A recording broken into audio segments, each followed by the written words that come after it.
No.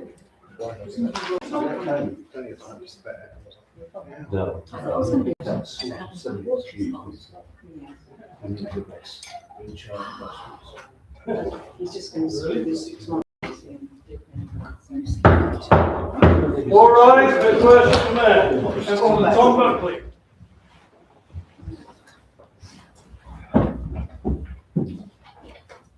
Good evening. Please be seated. Do need a cushion on this sometimes. I finish off. Got little legs. You want to try it? Feel higher up now. Thank you, Dad. Just wait for us. There we go. There we are. Good evening and welcome to Henley-on-Thames Council for the full council. My apologies, I've been at work all day, my head is stretched. Welcome to full council. Today, 17th of March, St. Patrick's Day as well. Agenda item number 1. Before we start, actually, I'd just like to just announce there's obviously the awful tragedy of Friday week ago when Jen Simmons lost her life. We won't go into the circumstances of anything else, but just to note that on behalf of the Henley Council, we would just like to extend our condolences to the family and to acknowledge what has happened. Thank you. Agenda item number 1, apologies for absence. We have apologies from councillors Hunt, Jackson and Clark. Declarations of interest. I see none. Agenda item number 3, public participation. Be proud to speak, sir. Speak your name and just. Jonathan Barter, Vicarage Road. I've written what I want to say, and reasons will become apparent. I'll read it out. My name is Jonathan Barter, and some of you know me, but for the benefit of those that don't, I'm a lifelong resident of Henley, and I was born here. I'm a friend of the late Jennifer Simmons, who liked to be known as Jen. I'm here today to ask the council if they will consider debating a permanent memorial to Jen and make this an agenda item for discussion by the members of the council. Because Jen, although not born here, regarded Henley as her home. In particular, one of her favourite spots was the Red Lion Lawn, which is owned by this council. Perhaps you might consider, for example, a memorial plaque, having of course consulted with the family, and I do have the address of her sister. I appreciate, Mr. Mayor, that your tenure is short, and that possibly Councillor Reisman may be the next mayor, because I've heard that sort of on the grapevine. That will be decided today. Would the Deputy Mayor, Councillor Reisman, be willing to take up the matter for debate in the forthcoming local government year? I'm not asking for a quick decision. I'm only asking for a debate on the matter. Thank you. Thank you very much. No, doesn't have a response. Thank you. We can note We will note it. Thank you very much. Fully, I personally support you. However, that's not from my perspective, that's from a personal perspective, as opposed to being from my town council perspective. Thank you very much. Agenda item number 4, minutes. Oh, so apologies, sir. Richard Knight, New Street. A matter I raised back in February 24, residents' parking permits. The official website says the annual payment is generally £80, and it is generally £80 in Oxford. Didcot, Bicester and Banner is only £76. Here, of course, it's £110. To make matters worse, it's going up to 150 by £5 and 84 by £4 in Oxford. I've got salt in the wound. Wokingham over the river is only £40. if I was in Reading, it's emissions based, but my car would be £56.75, not 110. And Marlow, if you're lucky enough, you have to apply for a residence permit, but they don't charge you anything about it. Are the councillors explaining this variation of residence parking across Oxfordshire? I know there's nothing they can do about Marlow, but it seems iniquitous that we're actually going to be paying more proportionally. Do you have any explanation or any? This is the first time I have been made aware of the charges of the charges. I would like to pass to Councillor Kershaw. Thank you. And in fact, do you want to That's another question to ask, but perhaps should I do it after this? Yeah, but that, yeah. yes, I am fully aware when you raised it the last time, and in fact I did raise it with Oxfordshire, and there was absolutely no reason why the fee should be different. And they did actually assure me at the time that they were going to try and equalise the amounts. They clearly haven't, and I've forgotten about it, so I apologise to you. But I did initially follow it up, and they said there was no reason for it. It's no more expensive to issue residence permits for here, or in Witney, or wherever. Rest assured, I will chase it up again, and please chase me if you don't hear back from me in the next 3 or 4 weeks. And yes, I did raise it at the time, so thank you, and I will follow it through. Thank you. There was a brief, there was an article in the Henley Standard about the breast screening ban. It's totally surprised me.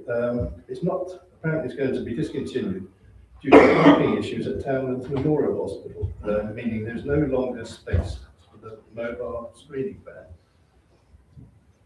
I find that difficult to believe, but in the circumstances, could the town council step forward and offer parking, town square or somewhere? Yeah, so there are 2 people on terms of we are aware of this and we have raised it internally. I will go first to Councillor Kershaw. Yes, Sheridan does have information as well. Yes, thank you for raising this, and yes, it has been raised by numerous people. In fact, Councillor Iceman, myself and I, and Sheridan, the town clerk, are working on this. I met today with a lady called Claire, who is actually in charge of the West Berkshire breast screening unit. And yes, we are desperate to try and find a home for this wagon. It's not as simple as it seems, as Claire said. It's a huge wagon, the length of this room, well, so 2/3 the length of this room. But it does need to be in place for a 5-month period every 3 years, which is fine. But it also needs to hook up to 3-phase electricity as well to actually work the wagon. Claire and I toured all of the possible sites in Henley today. We went to the Mill Meadows car park to look at it. We then actually, showed a suggestion, we went to the hockey club near Tesco. We also went across the river to the IELTS Centre. It's not as easy as finding a car park and then chucking it on. The qualities have to be a car park that is available for 5 months of the year. It must be near a toilet block for the staff, and it also must have access to electricity as well. So the answer is, I and the town clerk are working on it.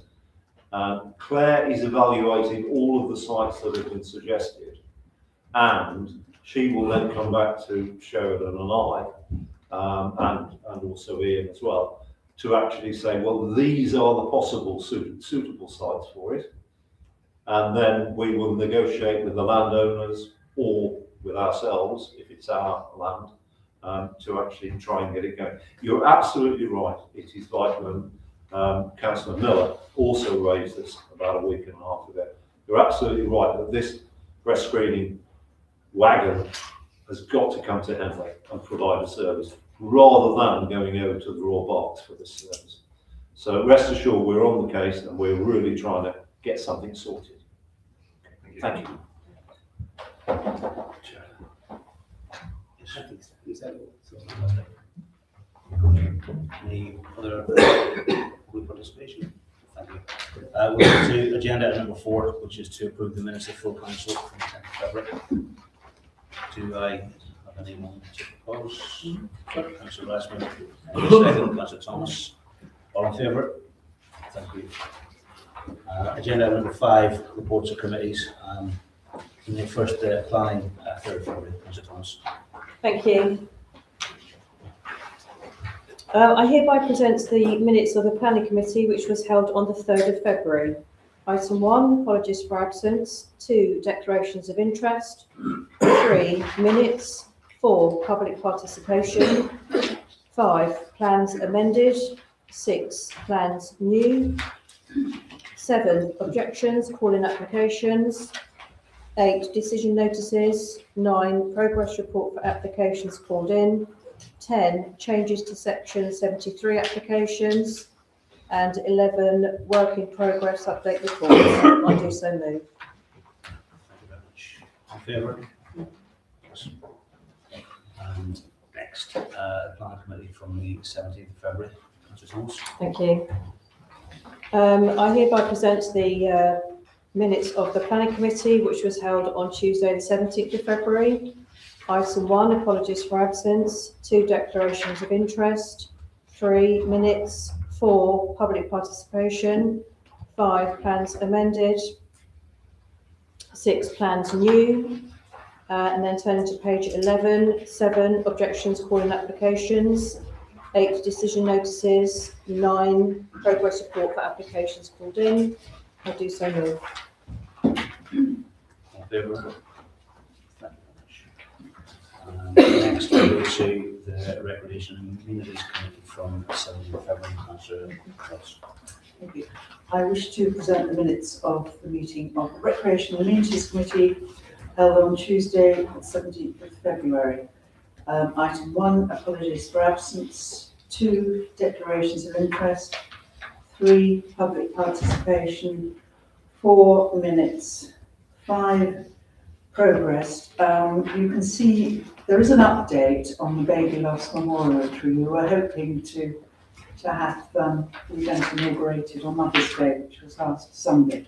And I think the town clerk advised that there's a little bit of a hold up, but we will be arranging a date for the gathering as soon as the work is completed. 6, finances. 7, adventure golf pricing review. 8, town hall decarbonisation. 9, tree strategy update. 10, integrated weed management update.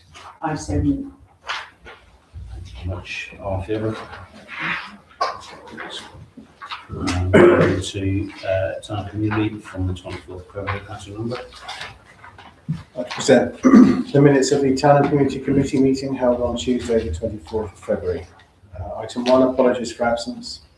Item 2, declarations of interest. Item 3, public participation. Item 4, minutes. Item 5, communications manager update. Item 6, police. Item 7, Christmas. Item 8, finance. Item 9, town of culture. Item 10, progress reports. So, Thank you very much. All in favour? Thank you. And finally, minutes of the Finance Strategy and Management from the 3rd of March. Councillor Bassman. I wish to present the minutes of the Finance Strategy and Management Committee meeting held on the 3rd of March. Item 1, apologies. Item 2, declarations of interest. Item 3, public participation. Item 4, minutes. Item 5, finance.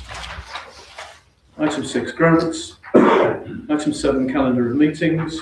Item 8, exclusion of the public and press. Item 9, legal updates.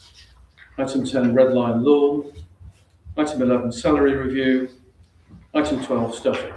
I so move. Thank you very much. All in favour? And agenda item number 6, which I believe is reports of other authorities. Councillor Lawrence. Okay, thank you. You've all got the report. I'm hopeful that we will see the right result from the fire and rescue decision, but that's obviously, we've got to wait for that to come through.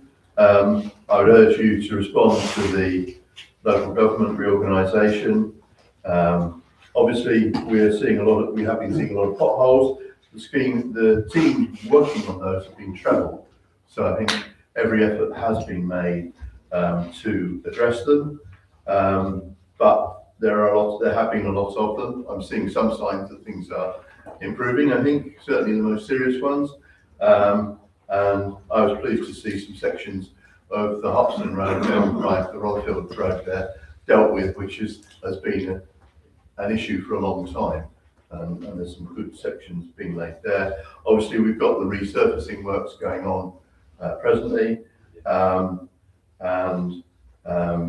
The local cycling and walking plan is there to be populated, and that hopefully will lead to good results on that.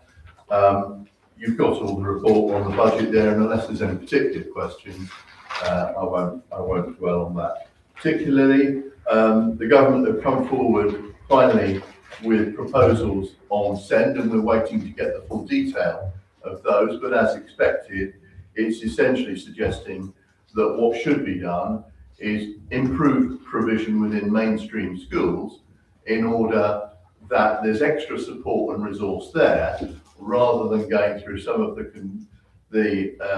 complex processes that there have been to get EHCPs in place, and oftentimes to send pupils away to other facilities so that they go out of the mainstream. And in my view, that isn't the right preparation for life whenever it is possible to help and support them through the mainstream. It ultimately should be more cost effective. The government have also, as I noted in the budget material, agreed to step up and write off and fund 90% of these crazy deficits that are off balance sheet deficits that are all built up for SEND. In the case of Oxfordshire, it's expected to be 167 million by the end of this month. And obviously, well, it is the fact that amount has been growing by year, and it's suggested that it might even be 100 million a year going forwards. The government as yet haven't given full detail on that, but it is a very important area. Finally, the government are demanding of the strategic authority areas spatial development strategies at a high level that will then tell the unitaries who will come into place below the outline of what they will be working to. Unfortunately, despite all of the strong representations that have been made, the government have decided to include Swindon in that strategic area. So all of Oxfordshire, all of Berkshire, all of Buckinghamshire have strongly objected, simply because they've been through themselves a reorganisation in the past, and they're unhappy to be in effect put into another change. But in the case of Swindon, it doesn't have any economic links to the Thames Valley, really. And when you look at commuter patterns, they come from the west and into Swindon, and not from Swindon out to Oxfordshire or the other way around either. So there seems to be little economic or cultural reason for doing this, and I suspect it's something else. And it's a bad indication, I would suggest, because it implies that this is actually about the spatial development strategy, but I think it's pretty evident that they intend to go on and make the Thames Valley Strategic Authority inclusive of Swindon. So I think that's a pretty bad sign myself. Yeah, so that's essentially my report. Any questions at all? Thank you very much. Thank you. If you have plans to Yes, I do. Yeah, I'll just listen to Stefan, then I'll scoot if that's all right. Okay, thank you. I'll just make one reference to the district report, which was done by Ken. Isn't it wonderful that he comes back from his holiday and produces an 8-page report, which is great. When it landed in my email box, I mean, I did say to Ken, he said it was quality as well as quantity. So thanks to Ken for that. Ken, by the way, is over at scrutiny at SODC tonight. There was a meeting clash. That's why he's there. My report. Firstly, to say, Lee and I work completely together on all things to do with Henley. The fire station, we were working shoulder to shoulder, analysing the data. At the bottom of my report, there is something called LCWIP, Local Cycling Walking Infrastructure Plan. I've heard about these things throughout the whole of Oxfordshire. There's one at Tame, there's one in Whitney, there's one all over the place, and I was quite worried what LCWIP meant, but it's good news. It's landed in Henley. There's a wonderful lady called Rosie, working with a team of 5 at Oxfordshire County Council. I will pause and let that sink in. But they are going to do a local cycling and walking plan for Henley, Shiplake, Binfield Heath, towards Sonning Common and up to Nettlebed as well. It's a big plan. They are investing a lot of resources into it.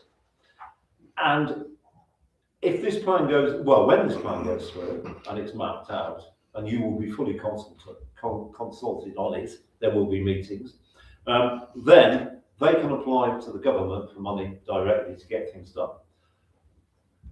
Glenn is a really keen water. One of the prime things we've got to try and get done in this plan is to get a cycling and walking route from Henley to Shiplake, which doesn't involve the main road. So that's one, but there are loads of others. Anyway, all I'm saying is please, I'll send an email to all councillors again. Please, can you go onto the map, which is the first stage. All you do, you click on the map, and if you want to talk about anything to do with cycling and walking, if you've got a dodgy footpath, if you've got footways at the side of roads that are cracking up, all of that can go on the map. And if you have a suggestion for a new walking route, then put a pin on the map and just put a short comment. All of this will be hoovered up. Rosie will come out with a plan, and then there will be a meeting at Henley at some point. So that is really very important. And Leah and I have had 2 meetings today about it already. So it's good news, good news. Thank you very much. And next agenda item is reports from myself. Thank you, Mr. Mayor. I thought it would be very useful to share with the council what the Thamesville Youth Association had been doing. A bit of a history lesson. I don't know how many of you know much about it, but it was founded during the Second World War in 1943 by 3 local philanthropists who bought the Thamesfield, which is the big house over the river. And the idea was to bring the children down from London to escape the bombs there. So they installed wardens and brought the kids down to escape the awful things that were happening in London. Time moved on and come to the 60s, and it fell into the hands of the county council, who decided to sell it, and instead they purpose-built a youth centre at the bottom of Deanfield Avenue that a lot of you, I'm sure, remember. Time moves on again, and 11 years ago, the County Council decided to cut the funding for all the youth centres in Oxfordshire, all 67 of them. That meant that the youth centre here lost its funding. It was costing £1,000 a week to keep it going, and there were about 7 kids turned up. So we sold it, the 3 trustees, and college owned some of the land as well, so they got a large amount. We got just over 1.5 million, and I'm very pleased to say that is now 1.7. And over the 11 years, we have given out £781,563 to the local children. Now, it was founded to promote the social, moral and physical well-being of boys and girls in the area, with the provision of facilities for social, physical training and recreation. So those are the boxes that they have to tick. And this last year, we have given, well, Camp Mohawk, you might know about that. We've also given to the Brownies, the Environmental Science Prize, the Henley Youth Festival, which is just finished, Nomad, the Tennis Club, this is just this year, Riverside Counselling, and prior to that, we have helped any number of organisations. And so if any of you hear about the young organisations that need good support, one I was really proud of was the Girls Football Club. They've now set up at YMCA, and we managed to fund their mower so that they have the mower and they could mark out the pitch. So I think we've done an enormous amount of good. Some changes, Elizabeth Hodgkin was one of our trustees, who sadly we lost, as you all know. And I've been very pleased to welcome Philip Booth, who a lot of you will know, who will be the other trustee. So it's myself, Clive Wilkinson and Philip. And we handle things very quickly. We will manage to help the Brownies and Kyla very quickly. We email around, we all know Henley, we know the legitimate requests. And I think we're very proud we've kept our original capital amount, and we've given out a huge amount to young people in the town. So that's my report, really. Thank you very much. Councillor Hannah. Yeah, can I give a brief update from Green and Henley? So just to say that plans are coming and taking shape for the annual Great Big Green Week, which happens in June, and it's all kicking off with a wonderful green festival in the Market Square on Saturday 6th. So put that in your diary, please. And I also want to highlight an event that is taking place at Henley Business School, all about rethinking business for climate resilience. So I'm sure this is always, it could never come at a better time, but to be dealing and looking at what does it mean to have climate resilient businesses. So this is an opportunity for anyone who's involved with local businesses to, for a practical workshop, exploring how to adapt and respond to the climate risks. I have leaflets if you're interested, but I'd encourage you to come along. Thank you. Reports. We'll quickly rush over the Mayor Diary, because it's been quite quiet. Before we head into the last agenda item, there's one point I would like to raise. Catherine Darrington is finishing term as head of Gillets, and we're trying to think of what we could potentially do from a council perspective, and we suggested that we send a letter of thanks. One of the trustees of the Board of Governors has given me some information and the amount of work she's done for the last number of years. I'm just wondering whether we as a council would like to acknowledge that and to formally put together a letter of thanks and acknowledge the work that she's done for the community for the last 10 years. And if so, I will get it put through to myself and share it. If you would like to see a copy before it's sent, I'm more than happy to get it sent out as well. All in favour? Fantastic, thank you. And agenda item number 9. The highlight of the year, from this time last year. Agenda item number 9, the Mayor and Deputy Mayor-elect, is to elect in principle Deputy Mayor for next year. I don't know if we actually decided who was going to propose, but I would like to. Excellent. We're calling for nominations, are you? I'm looking for nominations. You're not looking for nominations. I would like to nominate Councillor Ian Riceman for Mayor for the coming year. I'll say a few words after this minutes. Do we have, sorry, with that, do we second that? Do we have to do that? Yes, second. Fantastic. Are there any other nominations for the position of Mayor for next year? If I could just say a few words. I looked on the board, Ian, and I saw it was 2005. So there's a lot that's changed in that time, but awful lot that's the same. So you absolutely know what you're in for. I've always, biggest thing that I think you've ever achieved is townlands, and I don't think the NHS knew what they were taking on when they took you on, and Dr. Ashby and the townlands steering group. And I think the town will be eternally grateful for saving our hospital, which is going from strength to strength. So, apart from many other things that you've done, I think you're a very worthy nomination. Yes, so I'm just wanting to say I'm really happy to second Councillor Ian Reisman for Mayor-elect. Councillor Reisman was the one who persuaded me to stand for being councillor, so I think I'm grateful for that opportunity. So thank you. But I also want to say that I'm sure that he will continue to raise awareness around the climate and nature emergency as a co-member of the Henley Town Council's Climate and Nature Advisory Group. So thank you for all that you're doing and all that you will do as Mayor going forward. So we have a nomination and a seconder and no other nominations. All in favour?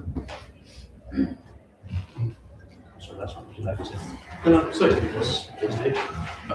won't keep you long. Firstly, thank you to my fellow councillors for electing me to this post. It's a great honour and privilege, and I'd also like to thank the kind words of the proposer and seconder. And I did notice that this week's 25 years ago in the Henley Standard, the election of mayor-elect was actually decided by the mayor's casting vote. So I'm grateful that the councillors by voting for me didn't put the mayor in that invidious position. So we're still talking about it 25 years on. And yes, I'm only mayor-elect, of course, and mayor making will be on in May 11th. And at that point, I hope to be appointed mayor. I'm not taking anything for granted because I know that mayor-elects don't always become mayor, and so I won't be making that presumption. As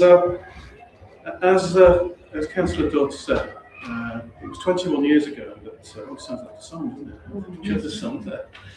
It was 21 years ago that I was last proposed as mayor-elect and became mayor, and it was a different time, but many things are the same. And of course, as again Councillor Dodds pointed out, the big event of the year, the big issue of the year, was making sure that we kept Thames Hospital open and secured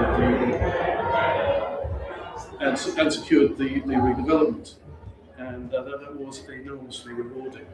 And I think from those days, only you're left, I think, Councillor Dodds. Councillor Ellett isn't here tonight, and so yes. In fact, Jonathan Barter, who was here, he was one of those. So of course, it's 21 years on, and it's a joy. So I do know that it's a joy to carry out the role, but it's also a responsibility. It requires hard work, as I'm sure the ex-mayors and the current mayor will be able to agree to. It does take a lot out of you. You put a lot in, but it is also a great joy. And so after 21 years, I think I have recovered from that enough to have another go. So I'm looking forward to doing that. Thank you.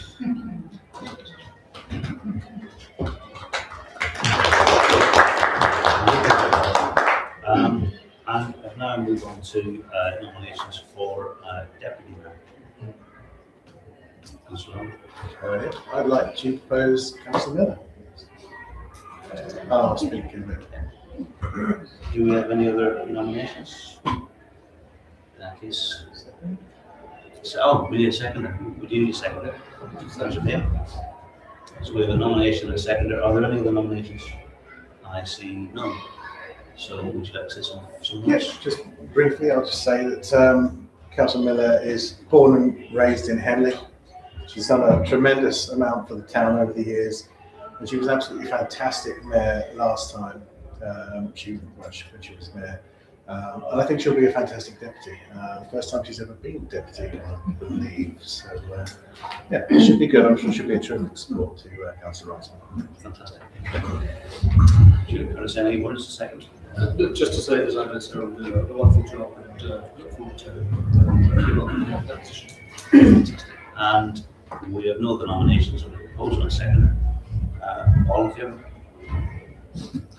Thank you very much. Congratulations.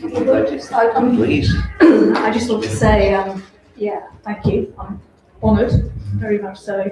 But I'm delighted that I will be supporting Ian as mayor, because I think he will be a wonderful mayor for Henley. And I think we'll work together well. And it's just an absolute privilege to be elected deputy mayor. Yes, I've been mayor, but not deputy. So I very much look forward to the year ahead. So thank you very much.